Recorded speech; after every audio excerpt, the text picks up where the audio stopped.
contre-performance à 43 secondes au premier intermédiaire. Au seul intermédiaire d'ailleurs, 49e. Oui, il y en a qu'un d'ailleurs. Il y en a qu'un. Le deuxième, c'est l'arrivée. Bon, Carlos Sastre pas parti pour faire... Mauvais chrono de Menchov. Oui, mais bon, voilà, Denis Menchov. Cadel Evans, ça c'est intéressant de voir Cadel Evans en action. Ça veut dire savoir un petit peu plus Thierry, avec Laurent ça veut dire que Jalabert. Menchov va se faire rattraper par Cancellara. Il y a des chances. Hein. Exact, une 30. Oui, oui, non, c'est une 30, c'est vrai, c'est pas une minute. Ouais, Non, c'est une 30. Il a repris la moitié. Alberto Contador à la relance dans une partie qui lui convient parfaitement. Avec On finit avec voilà. la côte. Et vous voyez, la côte n'est pas au même endroit que le chronométrage, Thierry. Bah oui, bah alors du coup je sais pas si. Il va faire un chronométrage spécial là-dessus. Ouais. C'est pratique pour nous ça. Bah oui, tant pis. Hein. On va les laisser faire. Alberto Contador, premier en 11-22. Alberto Contador, premier en 11-22. 5 secondes d'âme. Ouh là là là là, attention, ça, là c'est quelque chose. Je pense que Alberto Contador, je pense que c'est lui qui va être meilleur grimpeur de ce tour, en tout cas après cette première étape. Et là, on est dans une partie. Attention, parce que là, on est dans une partie qui lui convient moins bien quand même. Il est puissant, Contador. Hein. Il est puissant partout. Il est très bon partout.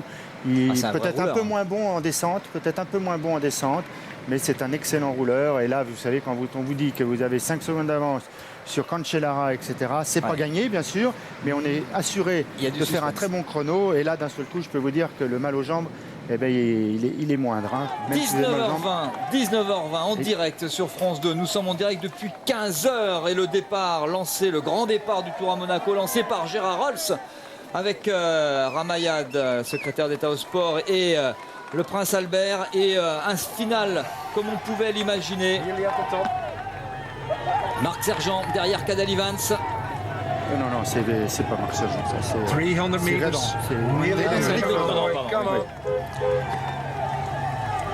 Oh, ce sont deux flamands. Oui, c'est vrai. Hein. Allez, 200 meters. Et Guy Merckx ne voudrait pas. Hein. And then it's going to be downhill. Il lui dit qu'il arrive en haut, mais ça il le sait à mon avis. On va voir le temps intermédiaire de Cadel Evans. You are now sixth on 7 seconds of Contador. 7 secondes d'avance. 7 secondes de retard. Voilà. Donc c'est pratiquement jeu égal hein, quand même. Hein. C'est bien. Come on, Cadel. Downhill now. La descente. Long left coming up. Long left coming up. Allez, et là, à mon avis, si Cadel Evans il se loupe, il ne peut pas. Hein. On lui signale qu'il y a un long virage à gauche, etc. Là, vraiment, il ne peut pas se tromper. Hein. Mais c'est un bon temps quand même de Cadel Evans. Il est dans l'allure, c'est suffisant. Faire la descente à deux. Hein. Évidemment que psychologiquement, il vaut mieux être devant. Mais je dirais qu'il est dans l'allure, il sait qu'il est dans l'allure. Et c'est pas si grave que ça, 7 secondes, même s'il finit à 12 peut-être tout à l'heure. Ce ne sera pas si grave. Beaucoup de suspense sur les routes du Tour de France, c'est bon signe, c'est excellent. Mais tout à l'heure, Contador pédalait dans ses virages et pas lui, pas Evans. D'ailleurs, le revoilà Contador dans ce long faux plat. À la relance, Laurent Belay derrière Alberto Contador qui, je pense, normalement, sera ce soir le porteur du maillot blanc à pois rouge de meilleur grimpeur. Mais ça, c'est anecdotique. Peut-être même cumuler tous les maillots. Et c'est possible. L'arrivée de Mikel Astarloza. Je reviens vers vous, Laurent Belay. Il fait un beau temps, Mikel Astarloza. 8e du classement provisoire. C'est excellent pour le basque d'équipe Euskaltel-Euskadi. Laurent Belay, on est avec à l'image Cadel Evans. On est derrière Cadel Evans. Eh ben parfait, alors allez-y Laurent. Oui Thierry, vous m'entendez? Allez-y. Oui, simplement, Alberto Contador, il nous avait fait une bonne impression sur des relances, bien en ligne, il faisait ce qu'il fallait. Et maintenant, bien derrière Cadel Evans, pourquoi? Parce qu'on aborde la descente avec un virage là sur la gauche que Cadel Evans a reconnu, donc il prend parfaitement. Il va prendre peut-être des risques Cadel Evans pour ne pas être dominé psychologiquement par Contador, même si on le sait pour Cadel Evans, l'interrogation c'est son équipe, a-t-il l'équipe pour supporter la course? C'est pas évident. Cadel Evans qui enchaîne maintenant les virages. Tout à l'heure, il avait 7 secondes de retard sur Contador, donc à la faveur de la dernière descente, eh bien, peut-être qu'il va se jouer cette première étape du Tour 2009. Bradley Wiggins va-t-il battre Andreas Klöden? Ça va être serré, ça aussi. Hein. 12 A-t-il secondes mieux encore. fini? Ça va être juste. Oh, ça va jouer à la seconde près. Est-ce que l'Anglais, est-ce que le champion du monde, le champion olympique, oui. C'est fait.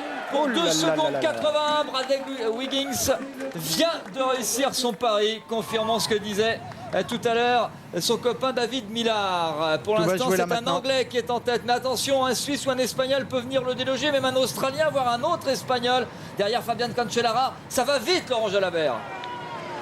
Ça va extrêmement vite. Tout à l'heure dans la descente, nous étions à 100 km/h. Cancellara C'est vraiment magnifique à voir. Les trajectoires sont parfaites, précises. Fait pas d'erreur. Fabian Cancellara, il a été vraiment impeccable sur tout le parcours. Et ici, sur les 2 derniers kilomètres, eh bien, il aperçoit devant lui le coureur qui le précède. Il va bientôt le rattraper. Fabian Cancellara roule à 60 km/h. Il est... Ouais, c'est Menchoff, il est en train de revenir. Voilà, Fabian Cancellara double les voitures. Il est sur orbite ici et je crois qu'il est en train de finir en boulet de canon. Donc on peut s'attendre à avoir le temps peut-être encore de Bradley Wiggins être mis en danger par Fabian Cancellara qui finit très très fort lui aussi. Oh là là, ça va faire un coup terrible à Menchoff. Ça veut dire qu'il va perdre une 30, vous vous rendez compte? Et Carlos Sastre a perdu 36 secondes lui sur le meilleur temps de Contador. C'est logique. C'est tout à fait logique. Le tour est long, le tour ne se perd pas aujourd'hui. On a pratiquement deux combats, 2 ou 3 combats, je dirais, dans ce chrono. Ceux qui visent la victoire d'étape, comme Cancellara et Wiggins, pourquoi pas Clauden. Et puis un cran en dessous, eh bien, vous avez Contador, Evans qui se battent à la fois pour la victoire d'étape et puis pour le classement général. Et derrière, des coureurs qui sont en défense, comme Sastre, comme Schleck. Et puis quelques-uns qui viennent se mêler à la lutte, évidemment, qu'on n'attendait peut-être pas, qui font des très bons chronos. Le temps à battre, 19. Comme les Feimer, bien sûr, Kreuziger. 19, 51, 610.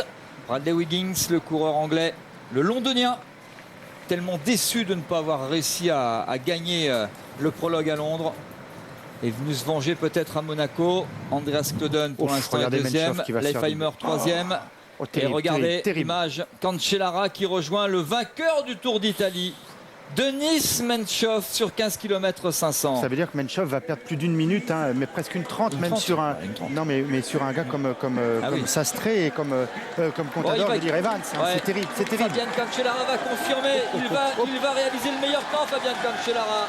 Le Suisse donné favori par tout le monde va réaliser le meilleur temps ici à Monaco. Fabian Cancellara qui va retrouver le maillot jaune. Ça n'est pas encore fait parce qu'Alberto Contador a réalisé le meilleur temps au point intermédiaire qui relance, donne toute sa puissance. Le coureur il a fini extrêmement fort. Regardez, oh là là, 20 secondes d'avance. C'est énorme, c'est énorme. Il a écrasé, comme tout le monde le pressentait, il a écrasé pour l'instant le contre-la-montre de Monaco. Quelle finale! On n'a pas eu beaucoup d'images dans la descente, mais Laurent Jalabert nous a confirmé que ça allait extrêmement vite et très précis. C'est ce qu'il fallait. J'ai peur qu'il prenne trop de risques, mais là, tout est passé. Un seul homme peut le battre. Il est pas mal. Un seul homme peut le battre, c'est Alberto Contador. Il avait une 30, il a évidemment. Que Cadel Evans ne fasse un. Mais bon, il n'a pas intérêt à prendre trop de risques dans la descente. Je pense que Contador fera deuxième, mais ne battra pas Cancellara. Ça va être difficile quand même d'aller chercher Cancellara sur ce final où toute sa puissance a pu s'exprimer. Contador est un petit peu moins précis, je pense, dans les virages. On ne l'a pas vu non plus. Et là, sur ces dernières lignes droites, je pense que Cancellara est supérieur. Mais il va faire un excellent temps. Un excellent temps, évidemment, Contador. Qui va évidemment placer tous ces hommes. On a un peu oublié Armstrong, là, mais qui est quand même toujours là, dans les 10 premiers. Hein. Ah oui, il est dans les 10. Oui, tout juste, peut-être. Il est 8. Il risque de finir 9 ou 10. 10 même. Il va être dans le top 10. En tout cas, il y a un sacré classement général. Il y aura un sacré classement général, un premier classement général ce soir du Tour. Allez, Alberto Contador, 19, 32, 130, énorme à battre. Il est battu. Il est battu, oui, c'est fait. Battu, un peu de mal à finir d'ailleurs. Regardez, un peu gros. Peut-être même battu par Wiggins. Gros, mais tous finissent un petit peu gros. On a vu Cancellara là, à cet endroit précis, enlever une dent d'ailleurs pour finir encore en accélération, en tout cas sur la même vitesse. Il va faire deuxième quand même, largement. Largement, je ne sais pas, mais deuxième. Largement, je ne crois pas. Non, il y aura quelques secondes quand même, c'est un temps formidable. Peut-être même pas. Allez, dépêche-toi. Largement, allez, largement d'une seconde. Quel podium pour l'instant. Vous avez vu un peu le final de Cancellara qui a mis 20 secondes à tout le monde dans les 7 derniers kilomètres de la descente et 3 km de plat seulement. C'est exceptionnel ce qu'il a fait. Et mine de rien, on a quand même un podium de spécialiste du contre-la-montre. Et Cadel Evans, c'est excellent aussi, il est au kilomètre, il a la flamme rouge. Cadel va faire un très bon temps, le coureur australien. Confirme sa forme vue sur le Dauphiné libéré. A-t-il repris du temps à Contador? Va-t-il finir dans les mêmes possible, ce sera serré de toute façon. On a vu qu'il avait souffert quand même, Contador, il est à l'arrache à la fin, c'est normal. Un peu plus difficilement, il a fini un peu plus difficilement. Cancellara énorme notamment dans les 3 km roulants. Là, il a fait ce qu'il avait à faire. Fait le boulot, confirmé son Tour de Suisse. Lui qui a eu un hiver terrible. Et on le voit nous sur un autre écran, marqué quand même, le garçon. Il a tout donné, Cancellara. Alors que Sastre, lui, va limiter la casse. Et il est là pour ça. Il sait très bien qu'il ne peut pas gagner ce chrono, il sait très bien qu'il ne peut pas rentrer dans les 5 premiers, mais bah voilà, il va limiter au maximum. Il était à 36 secondes là-haut, il va finir à presque une minute. Hein. Et voilà Cadel Evans, battu par Fabian Cancellara, mais auteur d'un très bon temps, le coureur australien. Il va être derrière. Il va pas être sur le podium de l'étape, pas sur le podium pour l'instant, classement général, je ne pense pas. Contador en 19,50, ça va être très serré entre les deux. Le match est lancé. Il va peut-être même finir avant Contador, ça se trouve. Non, il sera derrière. Il sera derrière, mais il est peut-être allé un tout petit peu plus vite, ce qui va le rassurer évidemment sur ses capacités. Il était à 7 secondes, il revient, il a repris 2 secondes, donc c'est pas grand-chose. Pas grand-chose, mais le match est lancé en tout cas.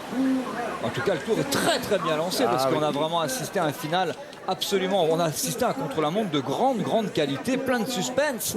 Et voilà le sourire de Fabian Cancellara, premier maillot jaune du Tour de France 2009, comme il l'avait été à Londres. Hein. Avec, il a écrasé quand même. 18 secondes d'avance sur Contador. Je vous rappelle quand même, se place bien. Je vous rappelle quand même, Laurent Fignon.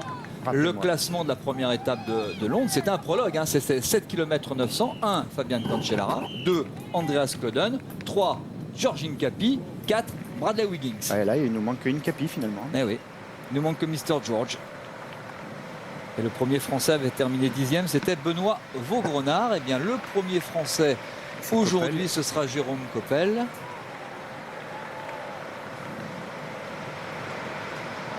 On va vérifier tout ça. Sastré dans le tunnel. 15e Jérôme Coppel. Ouais, c'est bien, c'est un bon temps. Évidemment, maintenant les écarts ont augmenté. Il est à 51 secondes. En sachant quand même que le deuxième est à 18 secondes. 18 secondes. Contador est à 18 secondes. Après, ça se resserre évidemment. Lance Armstrong est 10e à 40 secondes. Évidemment, c'est plus comme avant. Mais je trouve qu'il a pas mal limité la casse. En 22 secondes de Contador. Il est bien placé. Il est devant beaucoup d'autres coureurs. Carlos Sastre a du temps, il connaît, il s'est géré à son âge. Par contre, on a un peu loupé l'arrivée évidemment de Menchov qui va se retrouver extrêmement loin. Et Menchov qui doit être maintenant, qui est où? Il est derrière Moncoutier, regardez ça, Menchov, je ne le vois même pas encore. Il est 52e, à 1,31. 1,31, ça le met déjà à 1,13 de Contador, c'est énorme, c'est énorme. C'est le grand battu du jour, je pense. Et voilà Sastre. Qui va finir dans ses temps habituels, peut-être même un peu mieux qu'habituellement, qui a bien limité la casse. On retrouve aussi avec cette nouvelle équipe Cervélo, qui est une marque de vélo.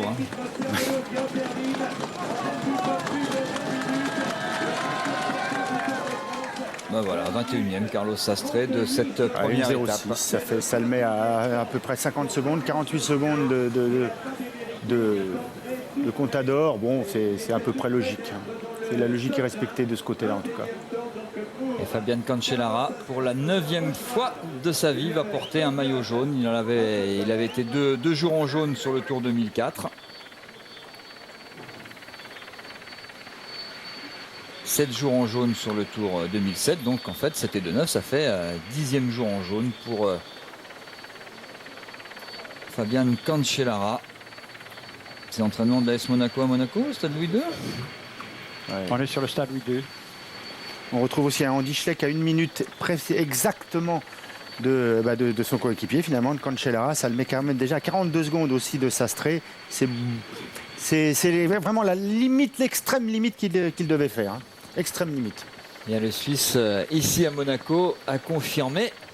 Il était le grand favori pour tout le monde parce qu'il avait été très impressionnant en Suisse. Et bien Fabian Cancellara, premier maillot jaune du Tour de France, devant Alberto Contador, Bradley Wiggins. Il y a 2 Allemands dans les 10 premiers, 2 Américains, sinon c'est très éclectique. Il y a toutes les couleurs. Il nous manque un petit bleu, blanc, rouge. Bon, mais qui n'est pas très loin derrière, 5 places derrière. En revanche, il y a 1, 2, 3, 4 coureurs de l'équipe Astana. Il fallait s'y attendre, oui.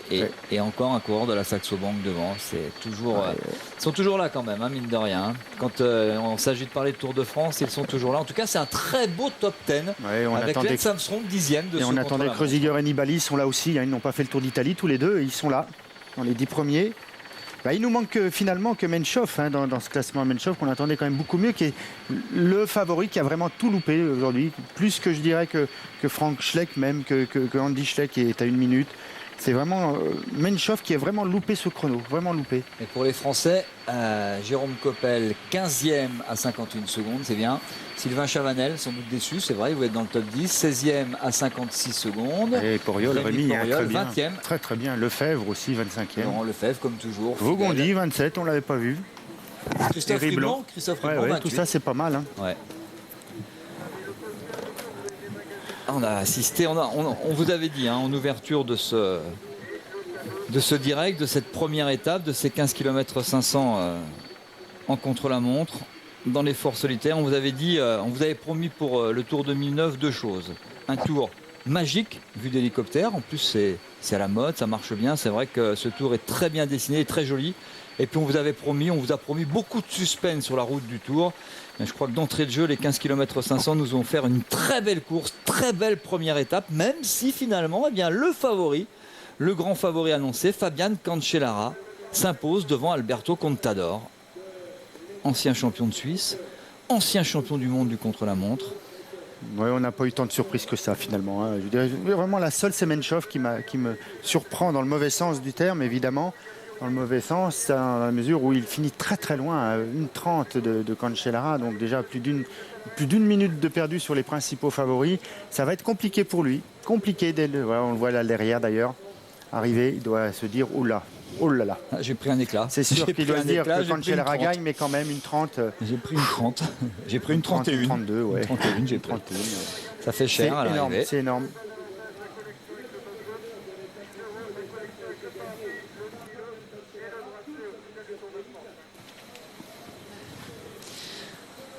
Et Fernando Alonso qui a dû trouver que ça allait un peu moins vite. Hein, il s'est dit, j'ai pas bien reconnu le circuit. Il me semble que je suis passé là il n'y a pas longtemps, au mois de mai. Bon, c'était pas terrible cette année.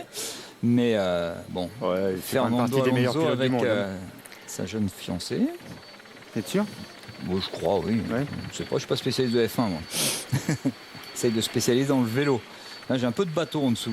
Merci Jean-Maurice pour le décor. Fabuleux, formidable. Ils sont bien amusés, vos hélicoptères, aujourd'hui. Hein. Il y a de quoi faire, hein. Et c'est pas fini. Hein. Demain, je vous rappelle, 12h15, la deuxième étape du Tour de France, Monaco-Brignoles en intégralité.